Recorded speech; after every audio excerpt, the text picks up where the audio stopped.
Рысбек Жантаевич, сиз жакшы маселелерди айтып атасыз да, утилизация боюнча шиналарды. Экинчиси ошол майлоочу майлардын утилизациясы боюнча эң негизгиси эмне айтып атасыз? Бүгүнкү күндө ар бир литр бензинге акча кошулат деп эмне айтып атасыз? Мен ушул мыйзам өтпөй турган болсо. мындайда үчөө салыктык эмес жыйымдар мыйзамына 3 өзгөртүү кирген атат.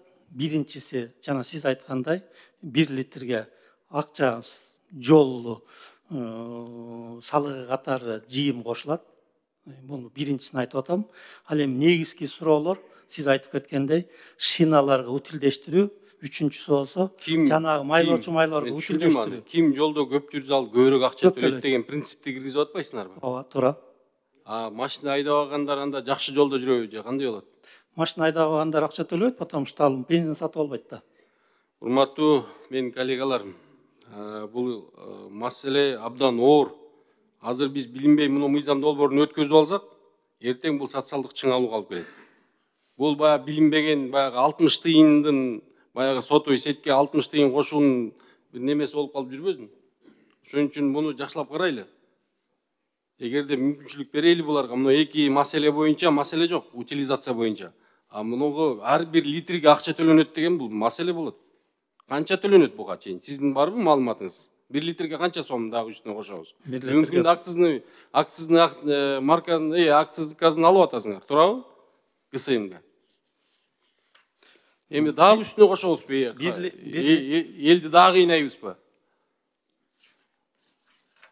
1 литрге 1 сом кошулат деп биз эсептеп атабыз. Ошонун алкагында жана мен айтып кеткендей 1,6 миллиард сом түшөт деп атабыз. Ал эми сиз айтып аткан акциз боюнча, акциз бул ошол күйүүчү майларды алып келүүчүлөрдөн алына турган салык болуп эсептелинет. Аны ошол салык ошол күйүүчү майларды алып келген бул товардын баасына камтылган кыйыр салык болуп эсептелинет, акциз салыгы. Сиз мынакей айтып атасыз азыр 1 сом кошулат деп. Порядок взимания в размере сборов на ремонт содержания дорог будет утвержден постановлением Кабинета министров Кыргызской Республики дейт. Бул мыйзам өткөндөн кийин ал кандай 1 сом деген сөз жок го бу жерде? Бул жерде туура айтасыз, негизи мүмкүн 10 сом кошулаттыр. Бул жерден биз булак катары гана көрсөтүп атабыз. Ал эми анын өлчөмү министрлер кабинети тарабынан бекитилет.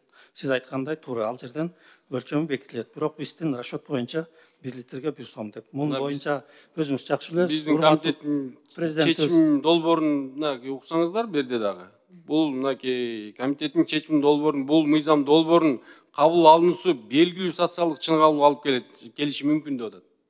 Анан биз азыр буну колдоп берип койсок, маселе болот ошон үчүн. Шуну да бир карайлы, эгер урматтуу кесиптештер. Мунуга эки маселе боюнча, баягы утилизация боюнча маселе жок берде. Сиз көп ушул эки маселени айттыңыз дагы, эң негизгисин айтпай атасыз да. Рахмат.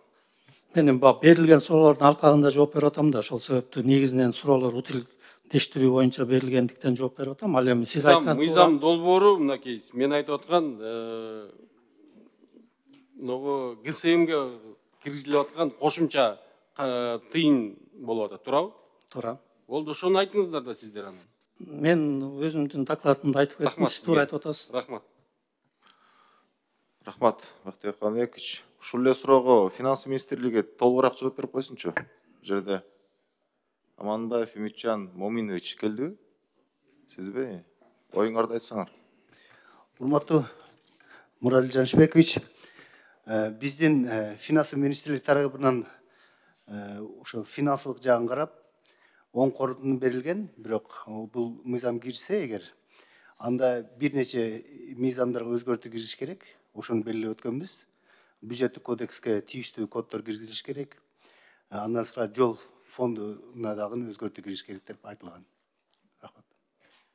Киргизиш керек экенин түшүндүк. Кандай пландап атасыңар? Канча сом киргизесиңер? Ушул жөнүндө толук бербейсиздерби эми? Баяндамачы айтып өттү, ошо 1 миллиард 600 ошол кошумча акча каражаты түшөт деп белгиленип атат. Ошо баягы 1 сом кошулса эгер ар бир литргечи. алардын эми администратору болуп Минтранс болуп калат. Биз бул каражаттар баардыгы ошо бирдиктүү казыналык эсеп счетуна түшөт. Ал жактан каржыланат жол фондуна. Сиз эң кошумча. Толуктап коеюнчу, мынакей Рысбек Жантаевич, биз ар кандай салык менен бүгүн элибизди мындай эң жогорку мындай кыйнала турган учурга алып келип койдук да. Эми эмне ГСМ менен да кыйнайбызбы эми? Жок дегенде кичине кое турайлы. Жол бул жака чоң жолдорду салабыз, тигил жака чоң жолдорду салабыз деп атасыздар. Ушул акчаны киргизгенде эле эмне салып жибересиңерби? Силер жол фондуна акча түшөт деп атасыңар. Былтыр 2023 жылы Минфин бергенде эле жокко толук кандуу жол фондуна түшкөн акчанын баардыгын. Ошон үчүн урматтуу кесиптештер, бул маселени карайлы. Эгер мүмкүнчүлүк болуп калса, бул мыйзам долбоорун артка кайтарайлы.